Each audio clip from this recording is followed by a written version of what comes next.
What's up, bro? So I made a new capital ship. So I'm gonna show you what I did. So this is the old ship I made, which itself was already pretty compact for a capital ship. But it had a lot of features in it. It feature-rich, everything you need in space kind of capital ship. But it was still a little big for my taste. I wanted something even more compact.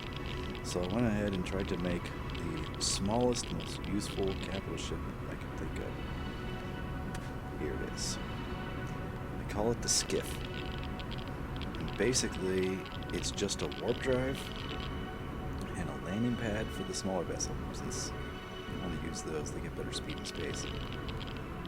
And a small bridge with just the necessary amenities, which is actually, I'm talking about the medical.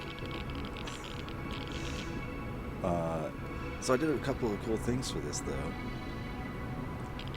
in order to make it work, because when you have the ship with all these parts so close together, you get hurt by the radiation, and you get hurt by the engines, because they produce heat and everything.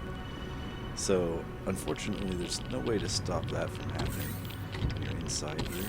You see, if I'm standing right here, I get too hot. I get like heat stroke. There it is. So you have to stay away from here. And there's nothing I can really do about that. But when I'm down here in this section, I have the engines far enough away that it will not affect me. So it's perfectly okay. But when I'm out on the deck, I was having a problem where anywhere around here, if I'm looking off the side of the deck, I'm burning. So what I did is I set up a motion detector right here that turns off the engines when you're standing up on the deck. That way I can stand up here and not get hurt by it. But as you can see, I'm still getting radiation from the warp drive, because the warp drive is directly underneath this deck platform. So it's not the safest, most healthiest vehicle, but it is surprisingly compact, like I said. That was my main goal, was just to get the medical equipment. So I have all 5 types of medical equipment and O2 chamber all here in this one spot.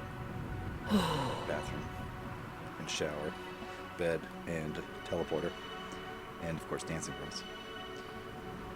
Managed to get all that into one place, plus while you're sitting in the captain's seat, there's windows in all view, so you can see everything, so you're not have your view blocked or anything.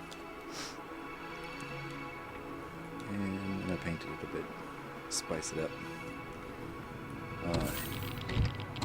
I also made it so that I have another sensor here that basically detects if I'm close enough to the ship, it turns all the power on. If I'm far enough away, it turns the power off. So you can see all the lights are on the ship, but if I get back up from it, everything turns off. So when the ship is on, you can see it uses some power, right? So it has a power timer, and so it chunks through your fuel. So if you take off in your little ship, you go down to a planet, you're flying around, checking out wreckages and stuff, this thing's just sitting up here. And especially if you teleport away for a while, you'll come back and there'll be no fuel left in the fuel cells. So, but the way I made it here is so that if you're far enough away, it turns off, and actually it'll turn off when you're underneath it as well. And while that's happening, you see there's no power consumption, right? So the fuel will remain strong the whole time. And even though the power is off, the teleporter actually still works.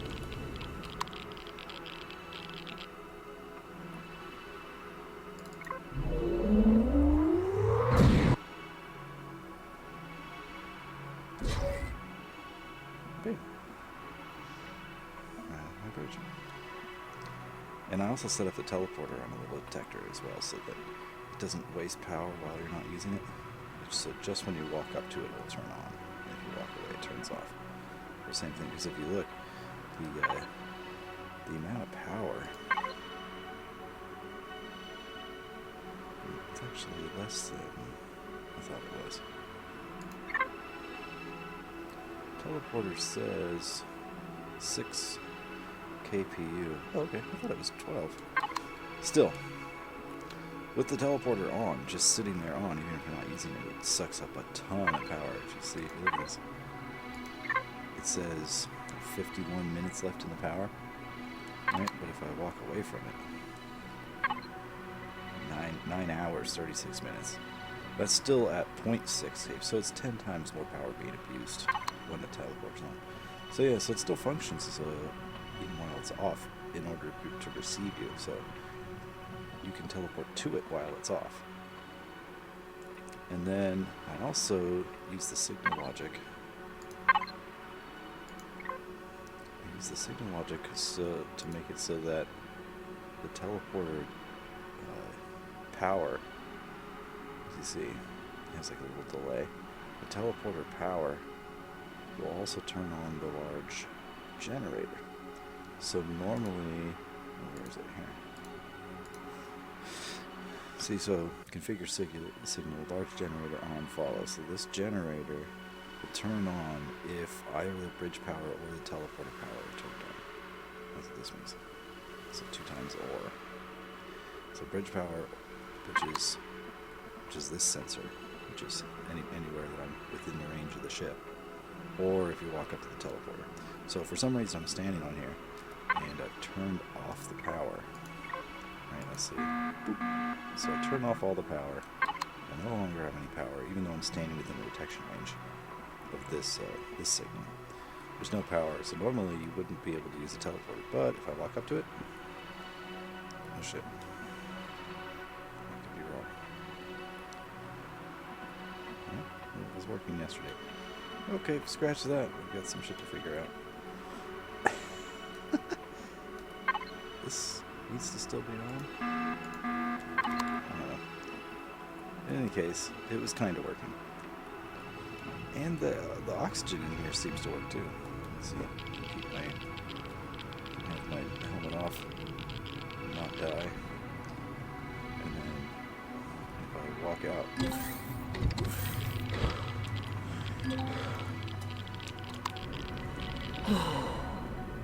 though the power all turns off there, the oxygen stays inside because it's all sealed up, which is cool. So there you have it. This is my most compact but useful capital ship, the SKIFF. Now I shall go and explore the stars.